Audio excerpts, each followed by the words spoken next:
Most men will never tell you they're interested. Not clearly, not directly, and not when you expect it. Instead, they reveal it in ways that are easy to miss, unless you know exactly what to look for. Attraction doesn't start with words. It starts with attention, with subtle shifts in behavior that happen before logic steps in and tries to stay in control. His body reacts, his focus sharpens, his energy changes around you, and long before he ever makes a move, he's already given himself away. The problem is, most people are trained to look for intensity instead of consistency, excitement instead of intention, and that's why they stay confused. In this talk, we're going to slow things down and decode the quiet signals. Men can't hide when they're truly into you. Not fantasies, not assumptions, real psychological patterns. Because once you understand how interest actually shows up, you stop guessing, stop chasing, and start seeing the truth clearly. When a man is genuinely into you, the first thing that changes is not his words, and it's not even his behavior in the obvious sense, it's his attention. And attention is far more revealing than attraction because attention costs something. It costs energy, focus, and intention. People can fake charm. They can fake confidence. They can even fake interest for short periods of time. But sustained, intentional attention is difficult to manufacture when it isn't real. Most men move through the world in a fairly utilitarian way. Their attention is fragmented. Work, problems to solve, goals to pursue, distractions to manage. So when you notice a man's attention narrowing instead of scattering, that's not accidental. That's prioritization. And prioritization is one of the clearest psychological indicators of genuine interest. You'll see it in how he listens. Not the polite kind of listening where someone waits for their turn to speak, but the kind where he actually absorbs what you're saying. He remembers details you didn't emphasize. He references things you mentioned days or weeks ago, not because he's trying to impress you, but because those details lodged themselves in his mind. Memory follows meaning. We remember what matters to us. So when a man remembers small things about you, your preferences, your values, your frustrations, it's because on some level you've become psychologically relevant to him. This kind of attention is quiet. It doesn't demand applause. It doesn't announce itself. In fact, it often looks understated, especially compared to exaggerated flirting or dramatic gestures. But understated doesn't mean weak. It means grounded. And grounded interest is far more significant than surface-level attraction. Another important aspect of intentional attention is consistency. A man who is casually interested may be intense one moment and distant the next. His attention fluctuates with his mood, his convenience, or his boredom. But when a man is genuinely into you, his attention stabilizes. Not obsessively, not intrusively, but reliably. He shows up in similar ways across different contexts. The way he treats you doesn't radically shift depending on who's watching or what he can gain in the moment. Consistency is often mistaken for boredom in modern dating culture, where intensity is confused with passion. But psychologically speaking, consistency is one of the strongest indicators of sincerity. It means his interest isn't fueled by novelty alone. It's rooted in something deeper: curiosity, respect, and emotional investment. You'll also notice that his questions change. Early attraction often revolves around surface-level information. What do you do? Where are you from? What do you like? But when his attention becomes intentional, the questions move inward. He starts asking how you think, not just what you do. He becomes interested in your opinions, not just your experiences. He wants to understand how you interpret the world, because understanding you helps him predict you, relate to you, and potentially build something with you. From a psychological perspective, this shift matters. Humans don't invest cognitive effort into things they don't see a future with. Deep questions are a form of exploration. He's mapping you, not in a manipulative sense, but in a relational one. He's trying to understand whether your inner world is compatible with his. Intentional attention also shows up in restraint. This might seem counterintuitive, but it's important. When a man truly values someone, he often becomes more careful, not less. He thinks before he speaks. He calibrates his humor. He avoids unnecessary disrespect or recklessness, not because he's suppressing himself, but because the stakes feel higher. You matter enough that he doesn't want to jeopardize the connection thoughtlessly. This is where attention intersects with self-regulation. Attraction alone can make people impulsive. Genuine interest introduces responsibility. When a man is into you in a meaningful way, he starts acting as though his behavior has consequences. because emotionally, it does. Another subtle indicator is how he behaves when he gains nothing. Does his attention remain when there's no immediate reward? When you're tired, stressed, or not particularly entertaining? When the conversation isn't flirty or exciting? If his interest is real, his attention doesn't vanish during neutral moments. It may soften, but it doesn't disappear. That's because it's not conditional on performance. It's relational, not transactional. This distinction is crucial. Transactional. Attention is about exchange. Attention for validation, attention for attraction, attention for access. Relational attention is about presence. It's about engagement without an immediate payoff. And men don't offer that lightly. You'll also notice how his attention responds to your boundaries. A man who is only superficially interested may push, test, or ignore limits. But when his attention is intentional, boundaries don't repel him, they inform him. He adjusts, he respects the framework of who you are. Respect is not separate from attraction, it's an evolution of it. And respect requires attention. There's also a philosophical dimension here that's worth addressing. Attention is one of the most valuable currencies we possess. Where we place, it reflects what we believe is meaningful. In that sense, a man's attention is a window into his value system. If he consistently invests attention in you, he's implicitly saying, you are worth my limited cognitive and emotional resources.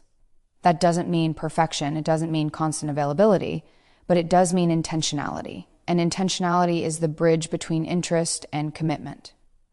Sometimes people misinterpret intentional attention as intensity or pursuit. But they're not the same thing. Intensity can be impulsive and short-lived. Intentional attention is steady. It doesn't rush, it doesn't overwhelm. It unfolds, and because it unfolds, it often goes unnoticed by people who are conditioned to look for dramatic signals. Another important marker is how he integrates you into his mental landscape. He brings you up in conversations naturally. He references you in future-oriented thoughts. Not necessarily grand plans, but subtle ones. You'd like this. You'd find that interesting. This is a cognitive shift. He's no longer thinking of you as separate from his life. He's beginning to imagine you within it. Psychologically, this matters because the brain doesn't rehearse futures with people it plans to discard. Mental rehearsal is a precursor to action. When you appear in his mental simulations of the future, even casually, it suggests a level of internal inclusion. Intentional attention also reveals itself through patience. When a man is truly interested, he doesn't need everything to happen immediately. He's willing to let things develop. He tolerates ambiguity. He allows the connection to breathe. That patience isn't passive, it's purposeful. He's investing without forcing an outcome, which requires confidence and emotional maturity. This is often where people become confused. They mistake urgency for desire and patience for disinterest. But in reality, patience often signals depth. It means he's not operating from scarcity or desperation. He's operating from choice. And perhaps most importantly, intentional attention is reciprocal. He notices how you respond. He adjusts accordingly. He's not performing at you, he's interacting with you. There's a feedback loop. This mutual responsiveness is the foundation of genuine connection. When you understand this, you stop looking for exaggerated signals and start paying attention to quieter ones. You stop asking, is he attracted to me? And start asking, is he consistently choosing to engage with me in a meaningful way? That question leads to far clearer answers. Because attraction can be fleeting. But attention, sustained, intentional, respectful attention is a decision. And decisions tell you far more than feelings ever will. So if there's one thing to reflect on, it's this. Watch where his attention goes when there's nothing to gain. That's where the truth lives. When attraction moves beneath the surface, the body often knows before the mind is ready to admit it. This is where subtle physical signals come in. Men can be very disciplined with language.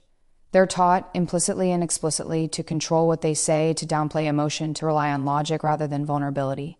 But the body doesn't operate on social narratives. It operates on instinct, habit, and unconscious response. And that's why physical behavior is often more honest than verbal expression. When a man is genuinely into you, his body begins to orient itself toward you in ways he's not fully aware of.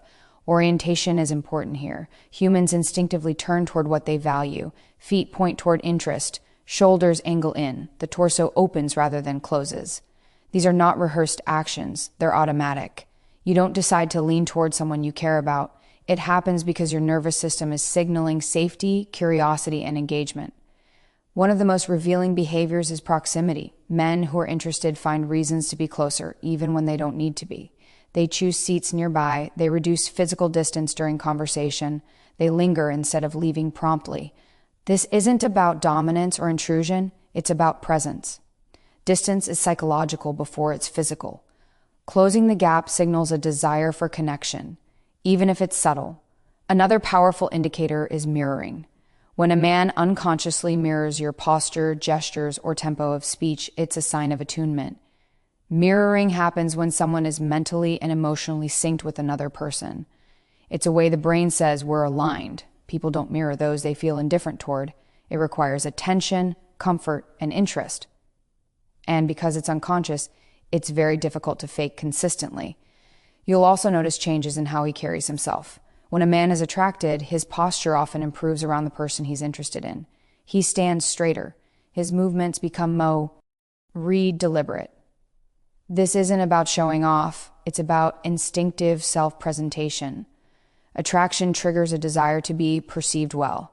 The body responds by signaling confidence and readiness, even if the mind is trying to stay neutral. Eye contact is another area where the truth leaks out. Sustained eye contact, especially when paired with relaxed facial expressions, is a strong indicator of interest, not the intense, unblinking kind, but the kind that feels present and engaged. His eyes don't just look at you, they settle on you.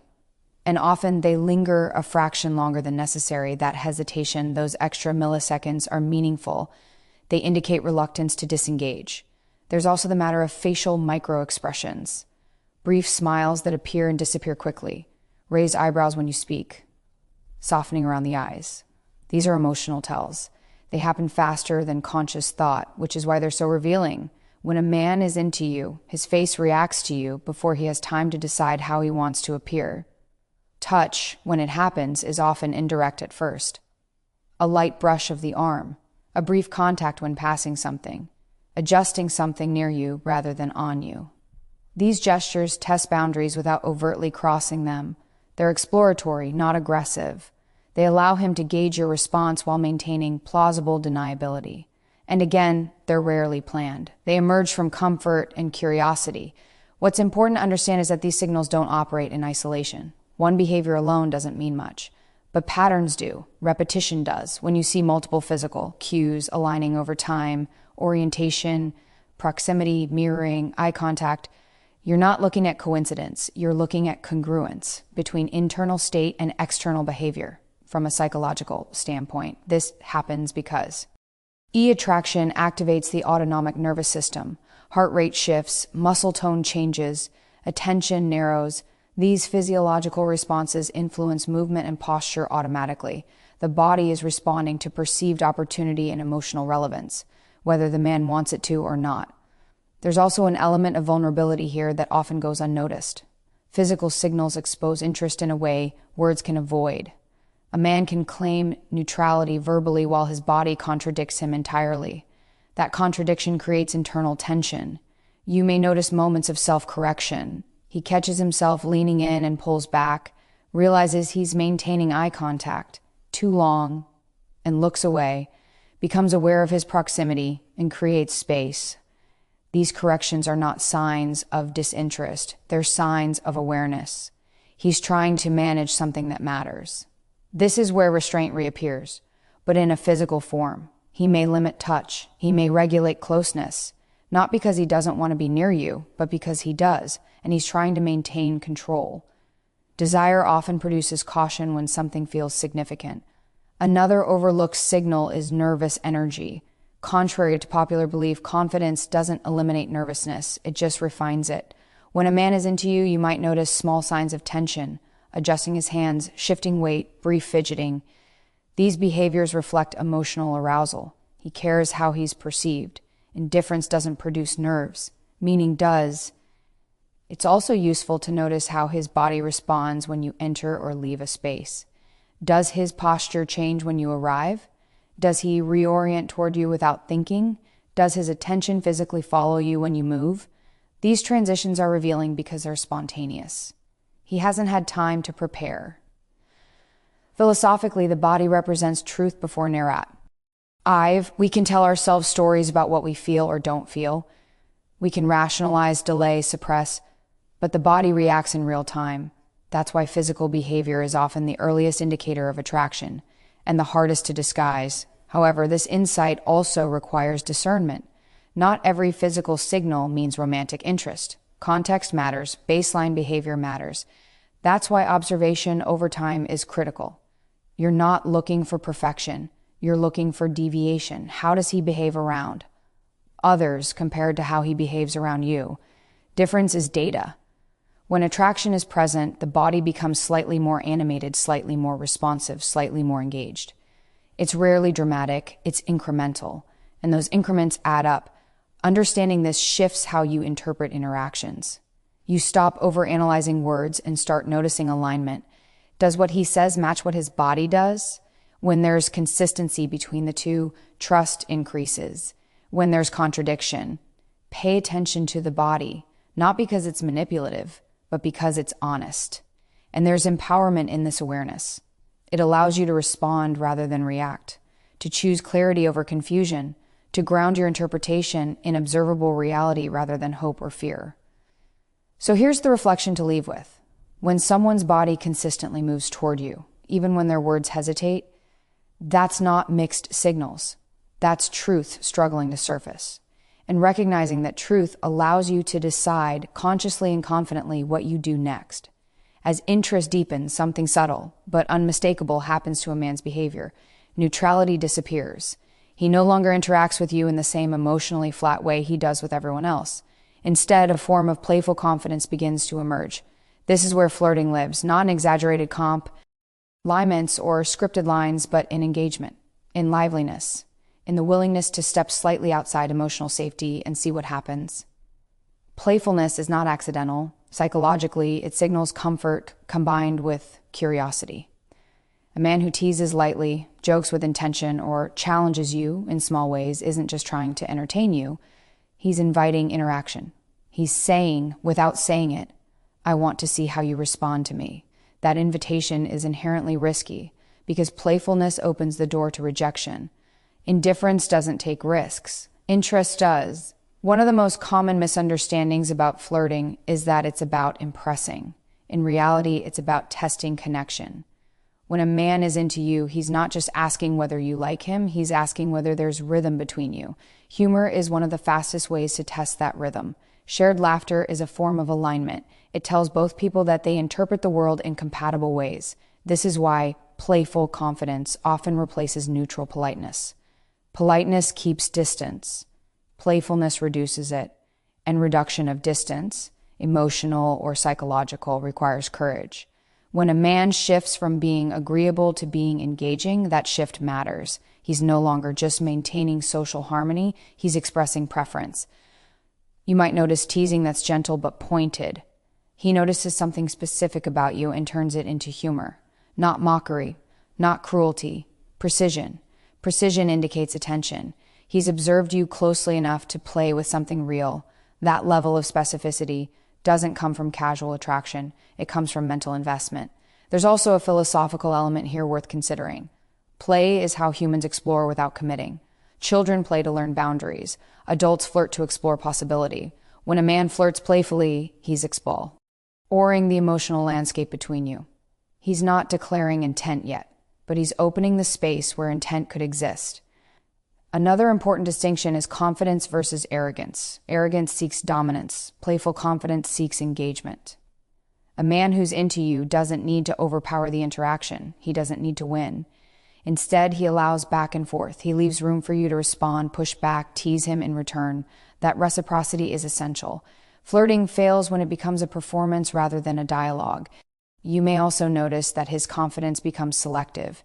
He may not behave this way with everyone. Around you, he becomes slightly more animated, slightly more expressive. That selectivity is key. If he flirts with everyone the same way, it means little. But if his energy shifts specifically with you, that's meaningful. It shows that you've altered his internal state. From a psychological standpoint, this behavior reflects motivation. Motivation energizes behavior. When someone matters, we invest more creativity, more effort, more personality. Playfulness requires mental presence. You can't flirt well if you're distracted. So when a man engages you playfully, he's mentally present, and presence is one of the most honest forms of interest. There's also an element of testing boundaries in playful behavior. He might challenge your opinions, not aggressively, but curiously. He wants to see how you think, how you defend your views, how you handle disagreement. This isn't about conflict, it's about compatibility. He's gauging whether interaction with you feels stimulating or draining. This is why playful confidence often includes light contradiction. He doesn't automatically agree with you. He pushes back just enough to create tension. That tension, when healthy, creates attraction. It signals strength without hostility. It shows that he respects you enough to engage authentically rather than placate. Importantly, this behavior often emerges gradually. It may start as subtle humor, then evolve into more direct teasing or banter as comfort increases. That progression matters. It shows that trust is building. Men don't expose their personality layers all at once when something feels important. They unfold them. You may also notice that his playfulness includes self-deprecation. This is another form of confidence. A man who can laugh at himself isn't threatened by your perception of him. He's signaling emotional security. And emotional security is attractive because it suggests stability. He's not performing superiority. He's inviting connection. It's also worth noting how he reacts to your responses. If you engage, does he escalate playfully? If you pull back, does he respect that? A man who is genuinely interested calibrates. He's attentive to feedback. Flirting isn't just expression, it's responsiveness. That responsiveness reflects care. Sometimes people misread playful behavior as immaturity, but playfulness isn't the absence of seriousness, it's the presence of vitality. A man who can be playful while remaining respectful is showing that he can hold complexity. He can be light without being shallow. That balance is psychologically significant. There's also a risk element here that shouldn't be overlooked. When a man flirts, he exposes preference. Preference creates vulnerability. He's no longer neutral. He's chosen a direction. Even subtle flirting is a step out of emotional anonymity, and people don't take that step unless something feels worth it. You might notice moments where he pulls back slightly after flirting. This isn't necessarily disinterest. Often it's self-regulation. He's checking himself. He's aware that he's revealed something and is recalibrating. This push-pull dynamic isn't manipulation, it's caution, especially when attraction is genuine. Another key indicator is that playful confidence often appears alongside respect. He doesn't cross lines, he doesn't embarrass you, he doesn't undermine you socially. Instead, his humor includes you rather than isolating you. Inclusion is important. It signals that he sees you as someone to engage with, not perform against. From a broader perspective, flirting is a form of courtship behavior. It exists across cultures and time because it serves a purpose. It allows people to signal interest while preserving dignity. It creates space for mutual choice. When a man engages in this way, he's participating in a deeply human process, one that balances desire with restraint. Understanding this helps you interpret behavior more accurately. You stop dismissing playful engagement as meaningless, and you stop overvaluing grand declarations. Instead, you pay attention to energy, responsiveness, and consistency. Does he bring warmth into the interaction? Does he invest personality? Does he invite exchange? Because at the end of the day, flirting isn't about words, it's about willingness. Willingness to engage, willingness to risk, willingness to be seen. And here's the reflection to carry with you. When someone shifts from being polite to being playful, from neutral to engaged, they're not just passing time, they're testing possibility. Recognize that moment, because how you respond helps determine whether that possibility becomes something real. When attraction matures beyond curiosity and play, something more consequential begins to happen. A man starts making room, not just in his schedule, not just in his attention, but internally. This is where emotional availability shows itself, and it's one of the most misunderstood aspects of male interest. People often expect emotional availability to look like immediate vulnerability or deep confession. In reality, it's much quieter and far more deliberate. For many men, emotions are not the first language. There's something translated internally before being shared, if they're shared at all. So when a man begins to open even small emotional doors, it's not accidental, it's a choice. And choices, especially emotional ones, signal value. Emotional availability often starts with opinion. He shares what he thinks, not just what he knows. Facts are safe. Opinions carry risk. When a man offers his perspective on life, relationships, values, or even frustrations, he's revealing how he organizes meaning. He's letting you see the structure beneath the surface. That's not casual behavior, that's exposure. You might notice he begins to speak more personally. Instead of general statements, he uses I. He talks about his experiences, his interpretations, his lessons learned. This shift matters because it moves the interaction from abstract to personal. He's no longer hiding behind neutrality, he's placing himself in the conversation. This kind of sharing is often incremental. A small disclosure here, a thoughtful comment there. Men who are emotionally intelligent understand that trust is built through pacing. They don't unload their entire inner world at once, especially if the connection matters. They test the ground. They see how you respond. Do you listen? Do you dismiss? Do you respect what's shared? Your response informs whether the door opens further. Another key indicator of emotional availability is future-oriented language. Not dramatic promises, but subtle inclusion. He references future possibilities that involve you, even indirectly. You'd enjoy this. We should talk about that sometime. These statements aren't commitments, but they're invitations. They suggest that in his mind, you extend beyond the present moment. Psychologically, this is significant. Humans don't imagine futures with people they see as temporary. Mental inclusion precedes behavioral commitment. When a man begins to orient his thinking forward with you in it, he's signaling that you've crossed an internal threshold. Emotional availability also shows up in how he handles difficulty. When he shares a challenge, a frustration, or a doubt, not to seek fixing, but to be understood, he's allowing you access to vulnerability without dramatizing it. This is often how men express trust, not through emotional intensity, but through transparency. It's important to understand that vulnerability doesn't always look soft. Sometimes it looks thoughtful, sometimes it looks measured. A man may speak calmly about something that matters deeply to him. That calmness doesn't indicate detachment. Often it indicates reflection. He's processed enough to articulate without collapsing. That's emotional maturity. You may also notice that he becomes more receptive to your inner world. Emotional availability is reciprocal. He doesn't just talk, he listens differently. He asks follow-up questions. He doesn't rush to solutions. He sits with what you're saying. Presence, especially during emotional conversations, is a strong indicator of care. Disinterest avoids depth. Interest tolerates it.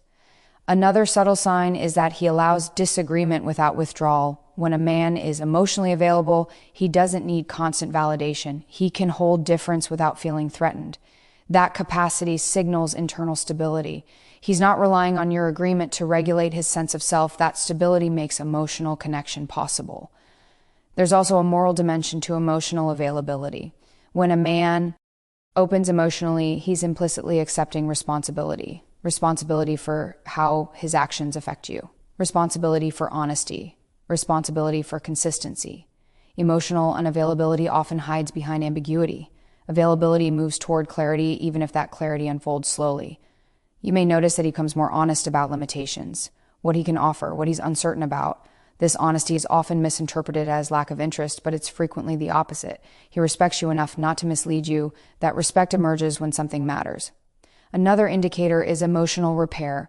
When there's tension or misunderstanding, does he address it? Not defensively, not dismissively, but intentionally. Repair requires emotional engagement. Avoidance requires detachment. Men who are invested don't let meaningful connections erode silently. They may take time, but they return to the conversation. From a philosophical perspective, emotional availability is an act of courage. It involves stepping into the unknown. You cannot control how someone will respond to your inner world. You can only decide whether it's worth revealing. When a man chooses to reveal, even partially, he's making a value judgment. He's decided the connection is worth the risk. This is also where many people become impatient. They want access before trust is built. But emotional availability isn't a performance, it's a process. It unfolds when safety, respect, and interest converge. Trying to force it often shuts it down. Recognizing it when it appears allows it to grow. You might also observe that emotionally available men integrate you into their ethical framework. They consider your feelings when making decisions. They communicate changes rather than disappearing. They understand that connection creates obligation, not control, but care. This sense of obligation doesn't feel heavy. It feels grounding. There's a difference between emotional intensity and emotional availability. Intensity can be overwhelming and short-lived. Availability is steady. It's the willingness to show up emotionally across time, not just during moments of excitement. Men who are truly interested move toward steadiness, not chaos. Another overlooked sign is silence, comfortable silence. When a man can sit with you without filling space unnecessarily, it suggests emotional ease. He doesn't need to perform. He doesn't fear being misunderstood in quiet moments. That ease reflects trust. It's also important to note what emotional availability is not. It's not oversharing early. It's not emotional dependency. It's not confession without context. Those behaviors often signal insecurity rather than interest. Availability is balanced. It respects both people's autonomy. Understanding this changes how you evaluate connection. You stop measuring interest by urgency or intensity and start measuring it by openness, responsibility, and inclusion. You ask different questions. Does he let you see him think? Does he let you see him choose? Does he allow you into his internal process?